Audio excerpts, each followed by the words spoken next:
Hello दोस्तों, स्वागत है आपका हमारे यूट्यूब चैनल सम्राट एजुकेशन में। दोस्तों, आज की इस वीडियो में आप लोगों को बीएससी एग्रीकल्चर 5th सेमेस्टर की एक विषय production technology of fruit and plantation crop AG 507 का कुछ मोस्ट इंपॉर्टेंट क्वेश्चन कराने वाला हूँ। लॉन्ग क्वेश्चन जो कि आपके एग्जाम के लिए बहुत ज़्यादा इंपॉर्टेंट है। मैं इस वीडियो में आप लोगों को 3 क्वेश्चन कराऊंगा, ठीक है।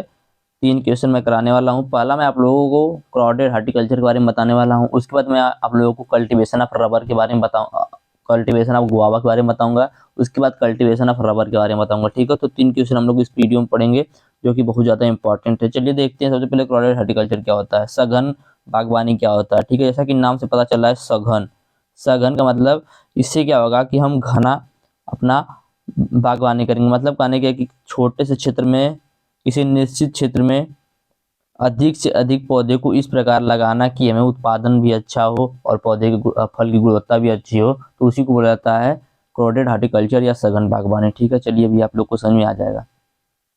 तो भारत में फलों के उत्पादन के लिए विभिन्न प्रकार की जलवायु उपलब्ध है, लेकिन प्रति व्यक्ति फलों की आवश्यकता एवं उपयोग अन्य विकसित देशों की तुलना में काफी कम है, ठीक है। हमारा जो भारत देश है, यहाँ पर अनेक प्रकार की जलवायु पाई जाती है, लेकिन प्रति व्यक्ति फलों की उपलब्धता एवं उपयोग अन्य विकसित देशों की तुलना में काफी कम होता है। हमारे यहाँ प्रति व्यक्ति फलों की उपलब्धता केवल 85 ग्राम है। 85 ग्राम केवल लगभग कम से कम होना चाहिए 210 ग्राम, ठीक है। लेकिन कितना है, 85 ग्राम है। कृषि बागवानी एक ऐसा क्षेत्र है जिसमें किसान अपनी भूमि से अधिक आय प्राप्त कर सकता है। प्रति व्यक्ति फलों की उपलब्धता को बढ़ाने के लिए क्षेत्रफल को बढ़ाना बहुत मुश्किल कार्य है, ठीक है। प्रति व्यक्ति हमें फलों की उपलब्धता बढ़ाने के लिए हम लोग क्षेत्रफल को तो बढ़ा नहीं सकते, क्षेत्रफल तो जितना है उतना ही रहेगा, ठीक है। लेकिन हम लोग क्या कर सकते हैं, कुछ टेक्निक लगा सकते हैं कि छोटे क्षेत्रफल में उतने निश्चित क्षेत्र में ही अधिक से अधिक उत्पादन ले सके, ठीक है। तो कृषि बागवानी एक ऐसा क्षेत्र है जिसमें किसान अपनी भूमि से अधिक आय प्राप्त कर सकता है। प्रति व्यक्ति फलों की उपलब्धता को बढ़ाने के लिए क्षेत्रफल को बढ़ाना मुश्किल कार्य है। हम उत्पादन का कुछ विशेष प्रबंध अपनाकर आसानी से प्रति व्यक्ति फलों की संख्या को बढ़ा सकते हैं। इसके लिए अधिक उपज देने वाली किस्मों का सही चयन करना चाहिए। सही समय पर कटाई छटाई, वृद्धि नियामकों का प्रयोग, रोग एवं कीट प्रबंधन एवं सघन बागवानी अपनाना चाहिए, ठीक है।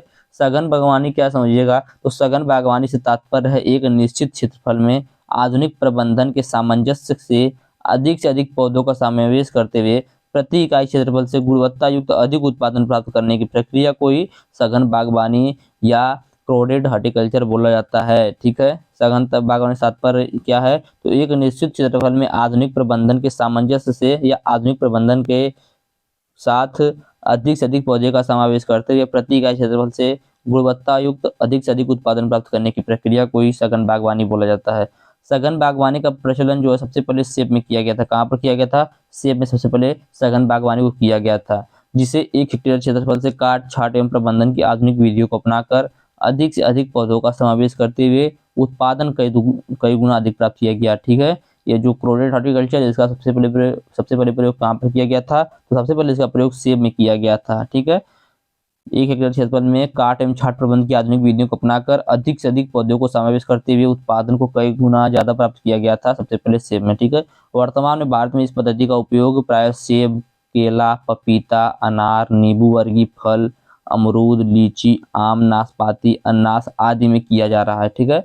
सघन बागवानी से फलों के उत्पादन में 5 से 10 गुना तक वृद्धि की जा सकती है।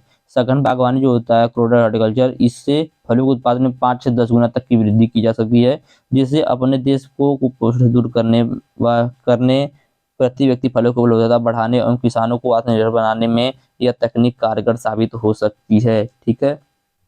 और एक इम्पॉर्टेंट बात आप लोगों को बताना है, पीछे जो भी मैंने क्वेश्चन कराया है, फल क्या होता है, फल उत्पादन और फल उत्पादन का महत्व क्या है, इसको आप लोग जरूर पढ़िएगा। बहुत ज़्यादा इंपॉर्टेंट और 100% एग्जाम में आएगा। फल उत्पादन क्या है, फल उत्पादन का महत्व बताइए, फल उत्पादन वाली फसलों को कुछ नाम बताइए, तो जरूर उसको पढ़ लीजिएगा पीछे वाले क्वेश्चन को, ठीक है। चलिए आगे चलते हैं।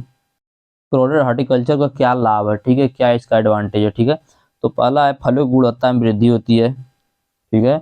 दूसरा, अधिक पौधे का समावेश होने के कारण उत्पादकता बढ़ जाती है, ठीक है। अगला है बौने पौधे होने के कारण कटाई छटाई फलों की तुड़ाई पौध संरक्षण उपाय अपनाने में आसानी होती है, ठीक है। तो इसमें जो क्राउडेड हार्टिकल्चर होता है ना, इसमें छोटा बौनी किस्म के वृक्षों का मूल वृंत लगाते हैं, मतलब मूल वृंत को बोला जाता है रूट स्टॉक। तो इसमें छोटे पौधे, बौने पौधे का रूट स्टॉक लगाया जाता है, जिससे क्या होता है, पौधा छोटा होने के कारण कटाई छटाई और फलों की तुड़ाई करने में पौध संरक्षण उपाय अपनाने में आसानी होता है। भूमि एवं संसाधनों का समुचित उपयोग हो जाता है। प्रकाश का समुचित उपयोग होता है जिससे प्रकाश संश्लेषण अधिक होता है। परंपरागत विधियों की अपेक्षा सघन बागवानी में व्यावसायिक फसल जल्दी आता है, जबकि सघन बागवानी में 4 से 5 वर्षों में आ जाता है। ठीक है, तो यह था सघन बागवानी और सघन बागवानी के लाभ। चलिए आगे देखते हैं अब अमरूद की खेती के बारे में। तो पहले थोड़ा सा सामान्य परिचय पढ़ेंगे, उससे पहले मैं आप लोगों को कुछ बात बता देता हूँ। इसका बोटेनिकल नेम, फैमिली। ठीक है, तो अमरूद का बोटेनिकल नेम होता है साइडियम गोजावा। ठीक है, साइडियम, PSIDIUM, साइडियम गोवा जावा। ठीक है, यह है अमरूद का बोटेनिकल नेम। इसकी फैमिली है इसकी माइटेसी। ठीक है, MIRTACEA, माइटेसी इसकी फैमिली है। बोटेनिकल नेम साइडियम गोजावा है। ठीक है, अब चलिए देखते हैं इसका क्रोमोसोम नंबर 2n बराबर 20 है। 2n बराबर 22, 2n बराबर 22 इसका क्या है, क्रोमोसोम नंबर है। इसका ऑरिजिन ट्रॉपिकल अमेरिका है, ट्रॉपिकल अमेरिका इसका ऑरिजिन है। ठीक है, इतना बात आप लोग जान गए। चलिए अब चलते हैं आगे। इतना बेसिक जानकारी आप लोगों को जानकारी होना आवश्यक है सभी फलों का। चलिए देखते हैं। अमरूद को हिंदी में गुआवा बोलते हैं। वानस्पतिक नाम इसका सीडियम या साइडियम गुआजावा होता है। प्रजाति साइडियम जाति गुआजावा कुल मिटीसी है। जैसे कि मैंने आप लोग को बताया माइटेसी, तो वह इसकी प्रजाति फैमिली है। वैज्ञानिकों का विचार है कि अमरूद की उत्पत्ति अमेरिका के उष्ण कटिबंधीय भाग तथा वेस्ट इंडीज से हुई है। ठीक है, भारत की जलवायु में यह इतना घुल मिल गया है कि इसकी खेती यहाँ अत्यंत सफलतापूर्वक की जाती है। पता चलता है कि 17वीं शताब्दी में यह भारतवर्ष में लाया गया था। अमरूद को कब भारत में लाया गया था? 17वीं शताब्दी में भारत में लाया गया था। अधिक सहिष्णु होने के कारण इसकी सफल खेती अनेक प्रकार की मिट्टी तथा जलवायु में की जा सकती है। जाड़े की ऋतु में इतना अधिक सस्ता प्राप्त होता है कि लोग इसे निर्धन जनता का एक प्रमुख फल कहते हैं। ठीक है, इसे लोग गरीबों का सेब कहते हैं। अमरूद को गरीबों का सेब कहा जाता है। यह पॉइंट आप लोग जरूर यूज कीजिएगा अमरूद का यदि आ गया खेती करने के लिए तो। ठीक है, अमरूदों को गरीबों का सेब कहा जाता है। तो इसकी जो खेती अनेक प्रकार की जलवायु में की जा सकती है। जाड़े की ऋतु में यह बहुत सस्ता होता है। लोग इसे निर्धन जनता का एक प्रमुख फल कहते हैं। यह स्वास्थ्य के लिए भी अत्यंत लाभदायक होता है। ठीक है, इसमें विटामिन सी अधिक मात्रा में पाया जाता है। इसके अतिरिक्त विटामिन ए तथा बी पाया जाता है। इसमें लोहा, चूना तथा फास्फोरस अच्छी मात्रा में होता है। लोहा मतलब आयरन। ठीक है, फास्फोरस और चूना अच्छी मात्रा में पाए जाते हैं। अमरूद की जेली तथा बर्फी बनाई जाती है। अमरूद जो होता है उसका जेली भी बनाया जाता है और इससे बर्फी बनाई जाती है। इसे डिब्बों में बंद करके सुरक्षित भी रखा जा सकता है। चलिए आगे देखते हैं। इसका रोल देखेंगे, भूमिका थोड़ा सा देखेंगे। ठीक है, कभी कभी पूछता है कि अमरूद का हमारे विश्व में, हमारे देश में क्या भूमिका है, तो उसके बारे में थोड़ा सा जानकारी लेंगे। तो अमरूद का फल वृक्षों की बागवानी में एक महत्वपूर्ण स्थान है। ठीक है, अमरूद के फल का वृक्षों की बागवानी में एक महत्वपूर्ण स्थान है। इसकी बहुउपयोगिता एवं पौष्टिकता को ध्यान में रखते हुए लोग इसे गरीबों का सेब कहते हैं। ठीक है, इसकी बहुउपयोगिता और पौष्टिकता को ध्यान में रखते हुए लोग इसे क्या कहते हैं? गरीबों का सेब कहते हैं। इसमें विटामिन सी प्रचुर मात्रा में पाया जाता है। इसमें जैम, जेली, नेक्टर आदि परिरक्षित पदार्थ भी तैयार किए जाते हैं। ठीक है, एंटीबायोटिक पदार्थ भी तैयार किए जाते हैं इससे। इसकी सफल खेती अनेक प्रकार की मिट्टी तथा जलवायु में की जाती है। इसकी सफल खेती होता है अनेक प्रकार की मिट्टी और जलवायु में की जा सकती है। जाड़े की ऋतु में इतना अधिक तथा सस्ता प्राप्त होता है कि लोग इसे गरीबों का सेब कहते हैं। यह स्वास्थ्य के लिए अत्यंत लाभदायक फल होता है। इसमें विटामिन सी अधिक मात्रा में पाया जाता है। इसके अतिरिक्त विटामिन ए तथा बी भी इसमें पाया जाता है। इसमें लोहा, चूना तथा फास्फोरस अच्छी मात्रा में पाया जाता है। अमरूद की जेली तथा बर्फी बनाई जाती है। इसे डिब्बों में बंद करके सुरक्षित भी रखा जा सकता है। तो इतनी बात मैंने आप लोगों को बता दिया है। चलिए चलते हैं आगे देखते हैं। जलवायु देखेंगे, क्या देखेंगे? जलवायु। ठीक है, तो अमरूद की सफल खेती उष्णकटिबंधीय और उपोष्णकटिबंधीय जलवायु में सफलतापूर्वक की जा सकती है। उष्ण क्षेत्रों में तापमान व नमी के पर्याप्त मात्रा उपलब्ध रहने पर फल वर्ष भर लगते हैं। ठीक है, जो उष्ण क्षेत्र होते हैं वहां पर नमी के पर्याप्त मात्रा में उपलब्ध रहने पर वर्ष भर फल लगते हैं। अधिक वर्षा वाले क्षेत्र में जहां पर 1245 सेंटीमीटर से अधिक वर्षा होती है, अधिक इसकी बागवानी के लिए उपयुक्त नहीं होता। ठीक है, अधिक वर्षा इसकी बागवानी के लिए उपयुक्त नहीं होता है। छोटे पौधे पर पाले का असर होता है, जबकि पूर्ण विकसित पौधे में 44 डिग्री सेल्सियस तक तापमान को आसानी से सहन कर सकते हैं। ठीक है, जो पूर्ण विकसित पौधा होता है 44 डिग्री तक के तापमान को सहन कर सकता है। अमरूद के लिए गर्म तथा शुष्क जलवायु सबसे अधिक उपयुक्त होता है। यह गर्मी तथा पाला दोनों सहन कर सकता है। केवल छोटे पौधे ही पाले से प्रभावित होते हैं। यह हर प्रकार की मिट्टी में उपजाया जा सकता है, लेकिन कुछ मिट्टी प्रमुख है इसके लिए। जैसे बलुई दोमट इसके लिए आदर्श मिट्टी है। भारत में अमरूद की प्रसिद्ध किस्में हैं इलाहाबादी सफेदा, लाल गूदे वाला, चित्तीदार, करेला, बेदाना तथा अमरूद सेब। ठीक है, तो ये सब प्रमुख किस्में हैं। ये सब किस्में आगे भी बढ़ेंगे अभी। अमरूद का प्रसारण अधिकतर बीज द्वारा किया जाता है। ठीक है, अमरूद का जो प्रसारण होता है, प्रोपागेशन होता है, किसके द्वारा किया जाता है? अधिकतर बीज की द्वारा किया जाता है। परंतु अच्छी जातियों गुणों को सुरक्षित रखने के लिए आम की भांति भेंट कलम इंचिंग द्वारा नए पौधे तैयार करके सबसे अच्छी विधि होती है। ठीक है, इंचिंग द्वारा क्या किया जाता है? पपीते को तैयार करना बहुत अच्छी विधि मानी जाती है, सॉरी अमरूद को। इससे क्या होता है? इससे जो गुसी गुणवत्ता होती है फल की अच्छी होती है। बीज मार्च या जुलाई में बोना चाहिए। वानस्पतिक प्रसारण के लिए सबसे उत्तम जुलाई अगस्त है। पौधे 20 फुट की दूरी पर लगाए जाते हैं। अच्छी उपज के लिए 2 सिंचाई जाड़े में तथा 3 सिंचाई गर्मी के दिनों में करनी चाहिए। गोबर की सड़ी हुई खाद या कंपोस्ट 15 गाड़ी प्रति हेक्टेयर देने से एकड़ देने से अत्यंत लाभ होता है। स्वच्छ तथा सुंदर आकार का पेड़ प्राप्त करने के लिए आरंभ में ही इनकी डालियां जो होती है उनकी उचित छटाई कर देनी चाहिए, प्रूनिंग कर देनी चाहिए। ठीक है, पुरानी डालियों में जो नई डालियां निकलती हैं उन्हें पर फूल और फल आते हैं। वर्षा ऋतु में अमरूद के पेड़ फूलते हैं और जाड़े में फल प्राप्त होते हैं। एक पेड़ लगभग 30 वर्ष तक भली भांति फल देता है और प्रति पेड़ 500 से 600 फल प्राप्त होते हैं। ठीक है, कोड़े तथा रोग से वृक्ष को साधारणतः कोई विशेष हानि नहीं होती है। कोड़े तथा सॉरी कीड़े रहेगा, कीड़े तथा रोग से वृक्ष को साधारणतः कोई हानि नहीं होती है अमरूद के। ठीक है, चलिए थोड़ा सा आगे देखते हैं। क्लाइमेट के बाद देखेंगे सॉइल, किस प्रकार की मिट्टी की इसको आवश्यकता होती है। देखिए मैं जो बता रहा हूँ ना बहुत ज़्यादा इंपॉर्टेंट। जैसे आप पूछेगा कि अमरूद की खेती के लिए उपयुक्त मृदा बताइए, तो आप लोग वहाँ पर एक पॉइंट लिख सकते हैं। जलवायु पूछेगा तो मैंने भी जो पीछे बताया वहाँ पर लिखेंगे। उसमें मैंने थोड़ा सा प्रोपागेशन इसलिए डाल दिया था क्योंकि यदि मान लीजिए सिर्फ वही पूछा तो आप लोग वहाँ से पूरी जानकारी ले सकते हैं। ठीक है, तो अमरूद को लगभग प्रत्येक प्रकार की भूमि में उगाया जा सकता है, परंतु अच्छे उत्पादन में उपजाऊ बलुई दोमट मिट्टी बहुत अच्छी रहती है। बलुई मिट्टी जिसमें 4.5 में पीएच मान तथा उपचुनाव युक्त भूमि में 8.2 पीएच मान पर भी इसे सफलतापूर्वक उगाया जा सकता है। ठीक है, अमरूद को 4.5 से लेकर 8.2 पीएच मान तक भी सफलतापूर्वक उगाया जा सकता है। अधिक तापमान 6 से 6.5 पीएच मान पर प्राप्त होता है। ठीक है, इसका जो अधिक तापमान होता है वह 6 से 6.5 पीएच मान पर प्राप्त होता है। कभी कभी क्षारीय भूमि में उगटा रोग के लक्षण नजर आते हैं। इसके लिए इलाहाबादी सफेदा में 0.35% खारापन सहन करने की क्षमता होती है। ठीक है, इसलिए इसको क्षारीय क्षेत्र में उगाया जाता है कि इसको इलाहाबादी सफेदा को। तो यह था इसके लिए सॉइल। आगे देखेंगे सॉइल का देखेंगे वैरायटी। ठीक है, क्या देखेंगे? वैरायटी। तो अमरूद की प्रमुख किस्में जो बागवानी के उपयुक्त मानी गई हैं वे इस प्रकार हैं। इलाहाबादी सफेदा बहुत फेमस है अमरूद का आएगा तो इसको आप लोग जरूर लिखिएगा।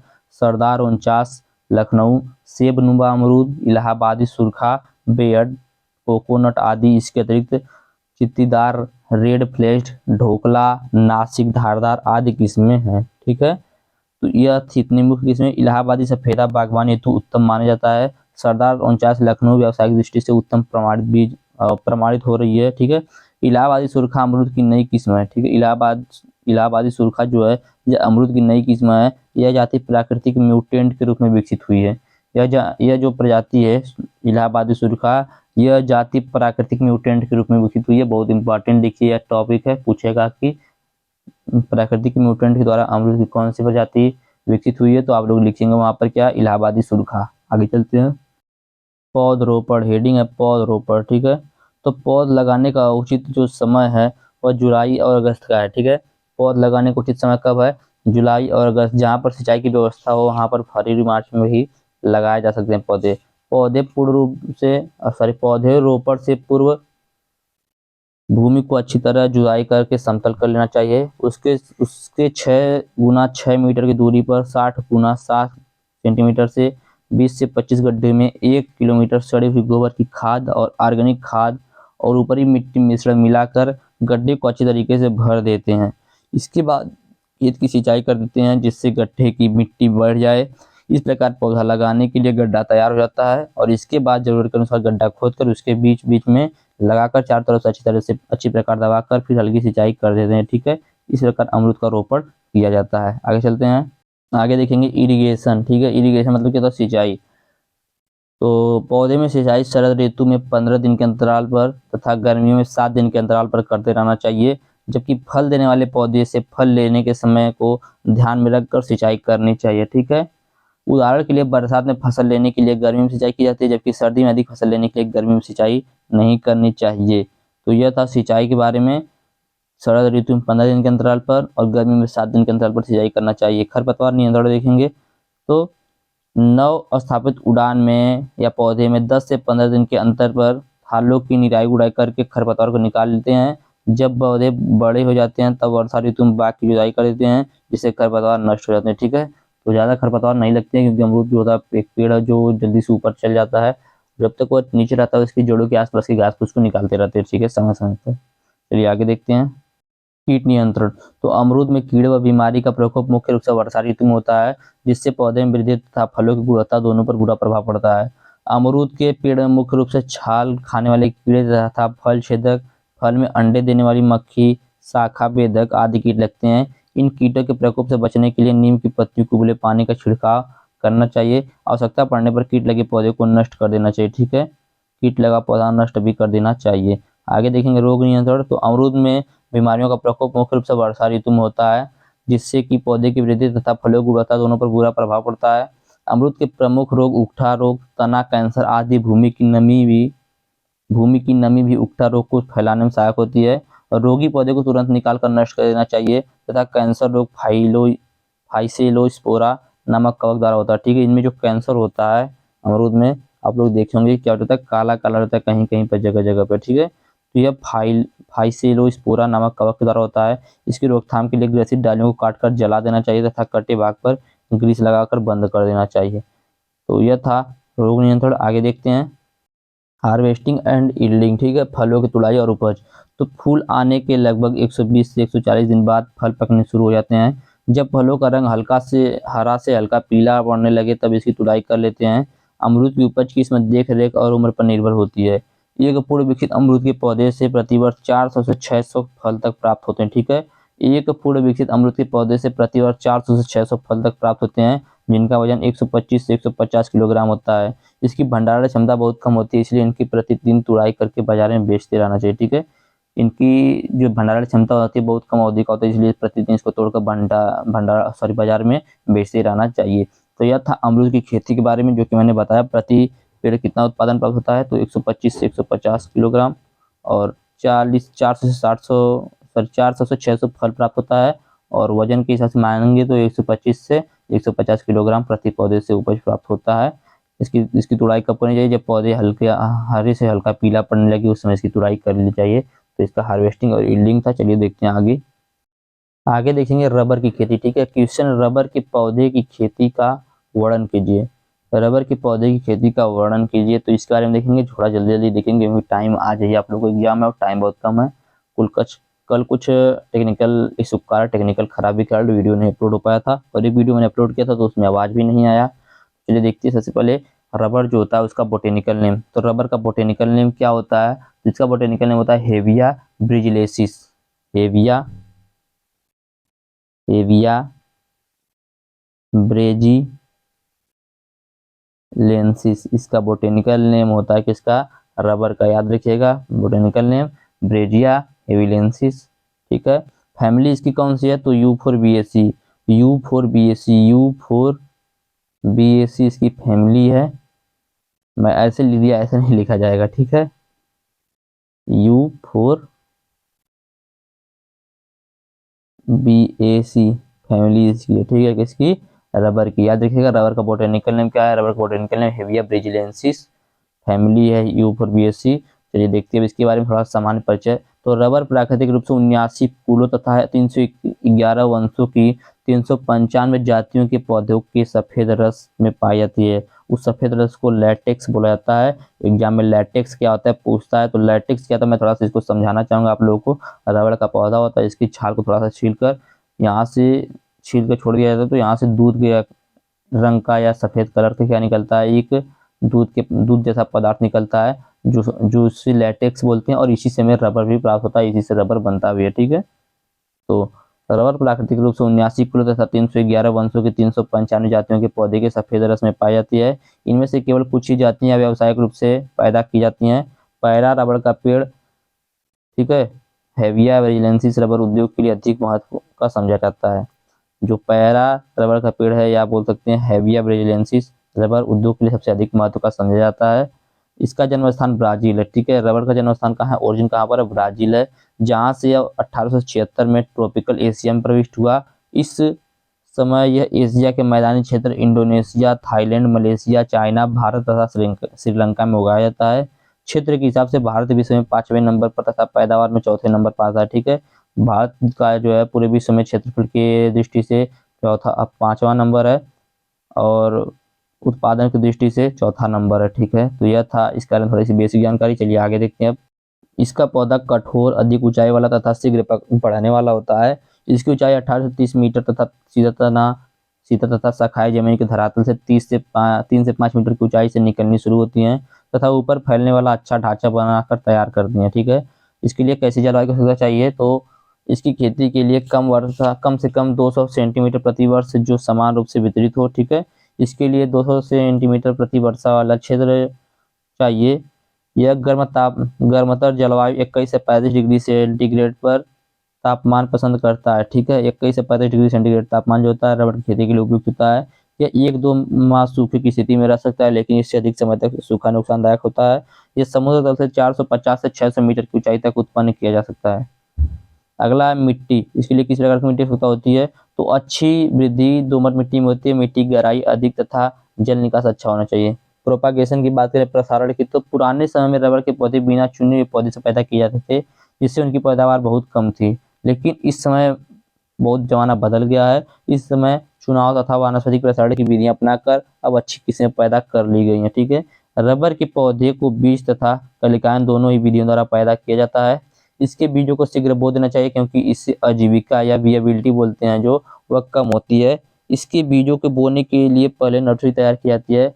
नर्सरी कैसे तैयार की जाती है, तो उसको देख लेते हैं। मिट्टी को खोदकर इसमें उर्वरक मिला दिए जाते हैं तथा क्यारियों में 30 से 120 सेंटीमीटर चौड़ाई में आवश्यकता अनुसार लंबाई देकर तैयार कर लिया जाता है। उसके बाद उगे हुए बीज को 30 बाई 30 सेंटीमीटर अंतर देकर बो दिए जाते हैं। ठीक है, 30 बाई 30 सेंटीमीटर याद रखिएगा, अंतर देकर क्या कहते हैं, बो दिए जाते हैं। पौधों को नर्सरी में जब तक रखा जाता है तब तक उनके तने का व्यास 20 से 25 मिलीमीटर न हो जाए तब तक। ठीक है, जब तक पौधे का व्यास 20 से 25 मिलीमीटर न जाए तब तक पौधे को नर्सरी में रखा जाता है। तैयार पौधे को जून जुलाई माह में तैयार किए गए गड्ढों में लगा दिया जाता है। नर्सरी से पौधे को लगाने हेतु स्वस्थ पौधों को चुन लिया जाता है तथा 50 सेंटीमीटर ऊंचाई से काट दिया जाता है। पौधों को उखाड़कर उनकी जड़ों को थोड़ा थोड़ा काट देते हैं, इसके पश्चात उनको लगा देते हैं। पौधों की आपसी दूरी 4.5 मीटर रखी जाती है।